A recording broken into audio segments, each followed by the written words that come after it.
I never had a fear of clowns. In fact, I found them to be whimsical and entertaining. That was until the night when everything changed. It was a moonlit evening, and I found myself walking alone through an empty carnival grounds. The sounds of laughter and joy had long faded away, leaving behind an eerie silence. As I made my way past the deserted rides and abandoned booths, a flicker of movement caught my eye. I turned to see a figure dressed in a tattered clown costume, its vibrant colors now faded and stained. Its face, once a canvas of laughter, was now distorted with a sinister grin. Panic seized me as I realized the clown was staring directly at me.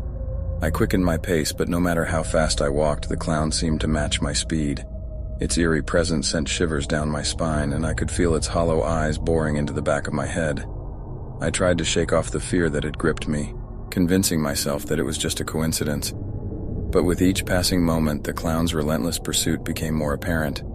Its malicious grin widened, sending a chill through my veins. As I darted through the darkened alleys of the carnival, I could hear the clown's footsteps behind me growing louder and closer. Panic surged through every fiber of my being, urging me to find an escape.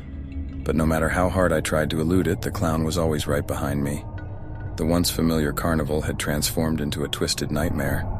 The laughter that once filled the air now echoed as haunting, deranged cackles. The neon lights that once illuminated the rides now cast eerie shadows, playing tricks on my mind. I stumbled upon a maze of mirrors, hoping to lose the clown within the reflections. But as I weaved through the disorienting hallways, the clown's maniacal laughter grew louder, bouncing off the mirrored surfaces. I could see its distorted reflection in each mirror, closing in on me from all directions. Desperation took hold of me as I burst out of the mirror maze, sprinting towards the exit. The moon above seemed to mock me, casting a pale glow on the scene unfolding below. With every step, I could feel the clown's presence inching closer, its laughter echoing in my ears. Finally, I reached the carnival's main gate, my heart pounding in my chest. I threw it open and burst into the night, expecting to leave the nightmare behind. But to my horror, the clown emerged from the darkness, its grotesque grin fixed upon its face.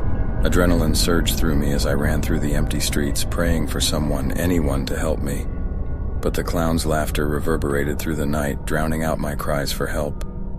It was as if the world had become a stage for this demented clown, and I was its unwilling audience.